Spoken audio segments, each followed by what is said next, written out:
వారిలో ఉండేటువంటి స్ఫూర్తి, ప్రజల పట్ల ఉండేటువంటి భక్తి, సమాజంలో మార్పు తేవాలన్న తపన అమోఘం, అద్వితీయం. అటు సమాజంలో ఒక పవర్ఫుల్ లీడర్ వారి యొక్క సందేశాన్ని విందాం.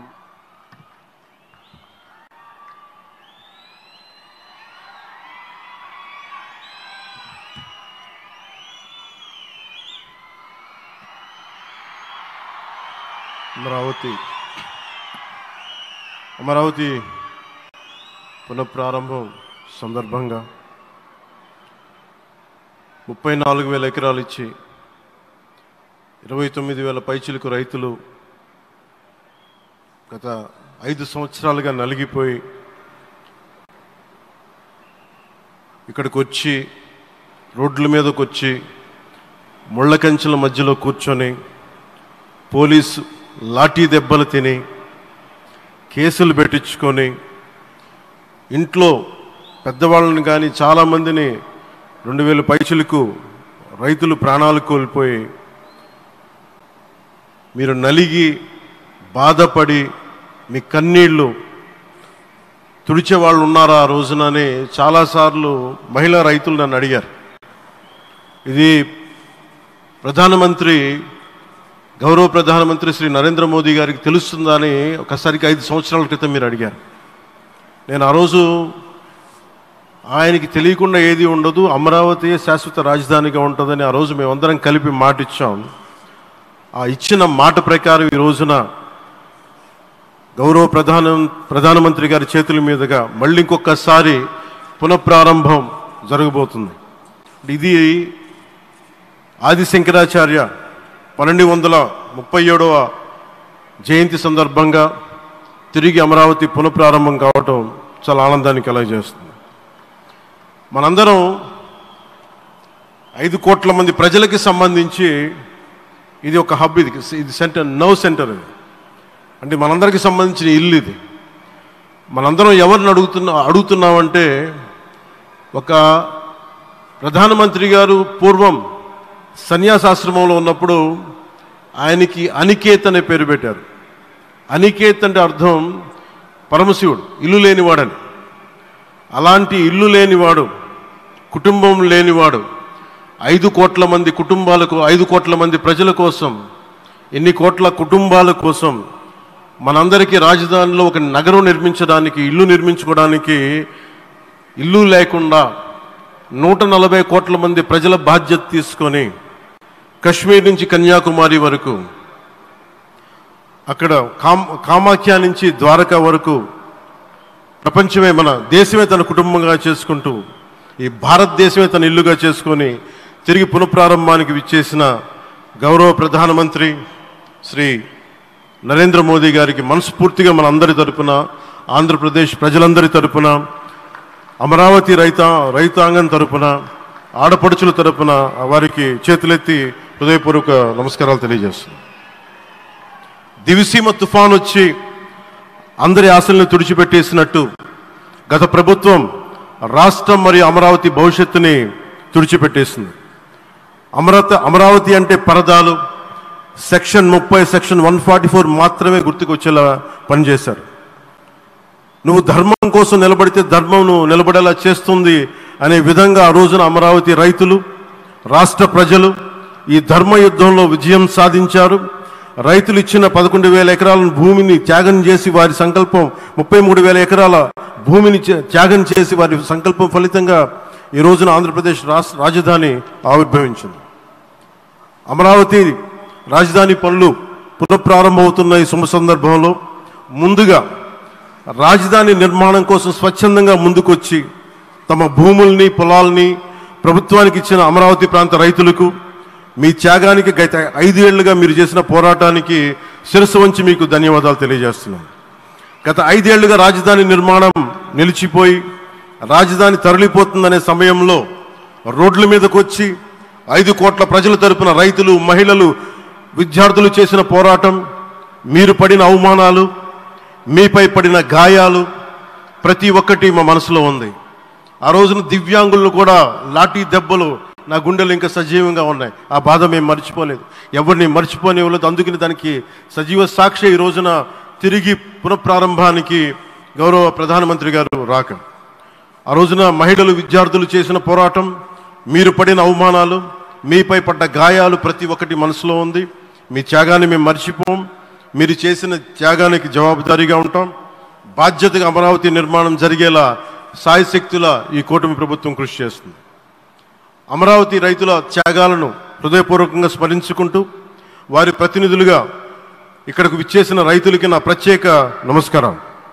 ఈ పోరాటంలో వారికి ప్రతినిధులుగా సన్మానం అందుకుంటున్న మహిళా రైతులు పాత్ర, ప్రత్యేకించి అమరావతి మహిళా రైతుల పాత్ర చాలా అభినందనీయం.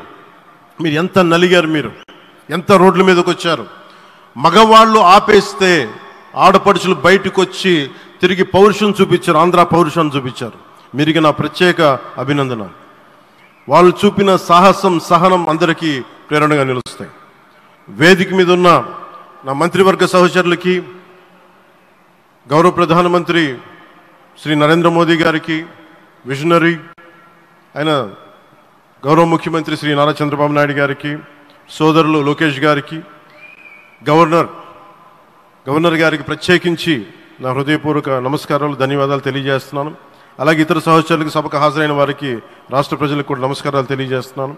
ఇక్కడ రైతులు భూమిని మాత్రమే ఇవ్వలేదు, రాష్ట్ర భవిష్యత్తును నిర్మించే ఆశలను, విశ్వాసాన్ని ఇచ్చారు.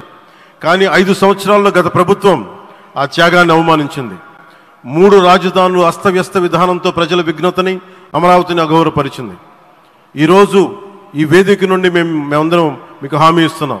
అమరావతి మళ్ళీ ఒక ప్రపంచ స్థాయి సర్వశ్రేష్ఠ రాజధానిగా ఆవిర్భవిస్తుంది.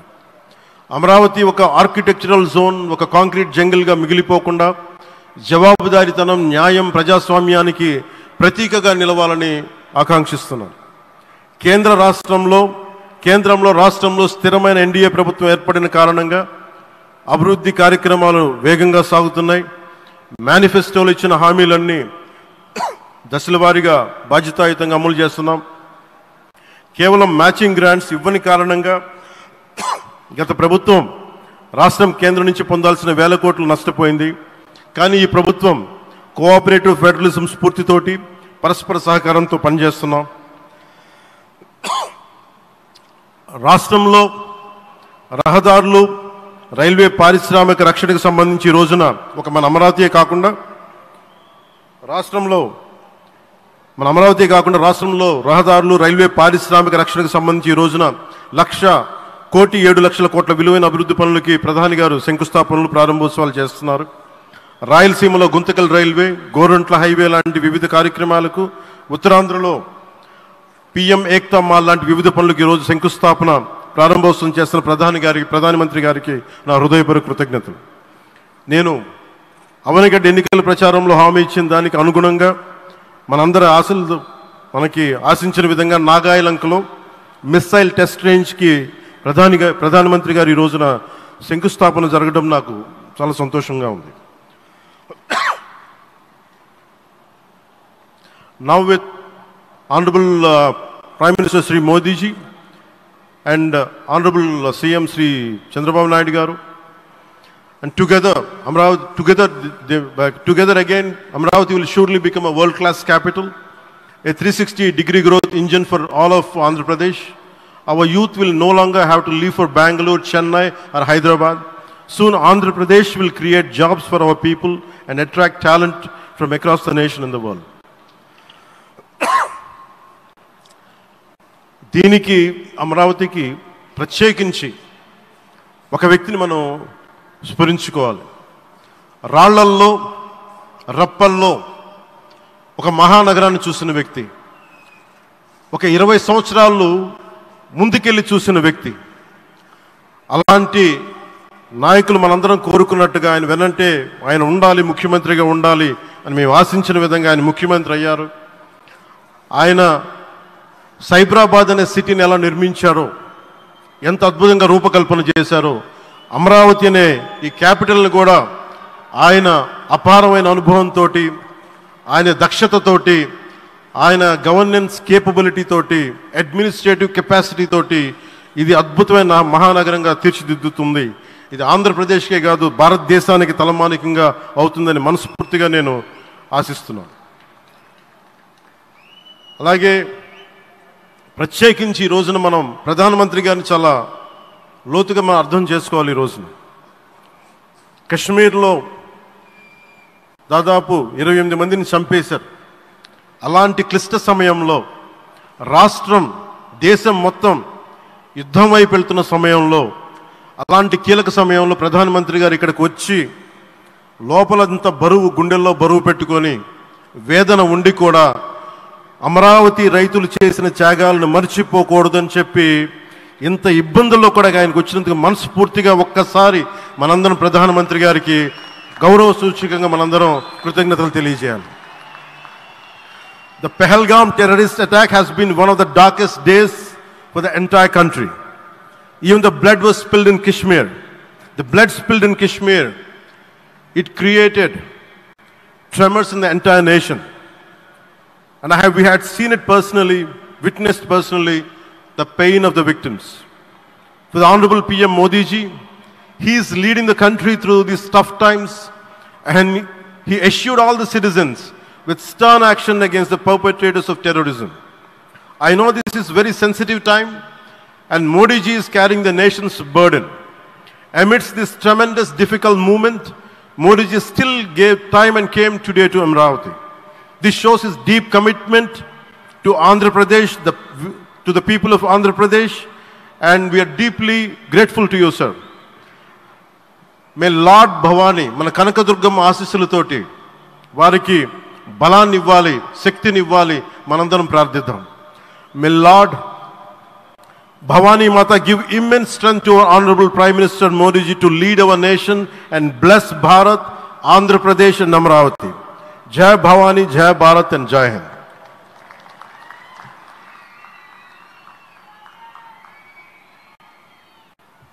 శ్రీ పవన్ కళ్యాణ్ సార్కి ధన్యవాదాలు తెలియజేసుకుంటున్నాను.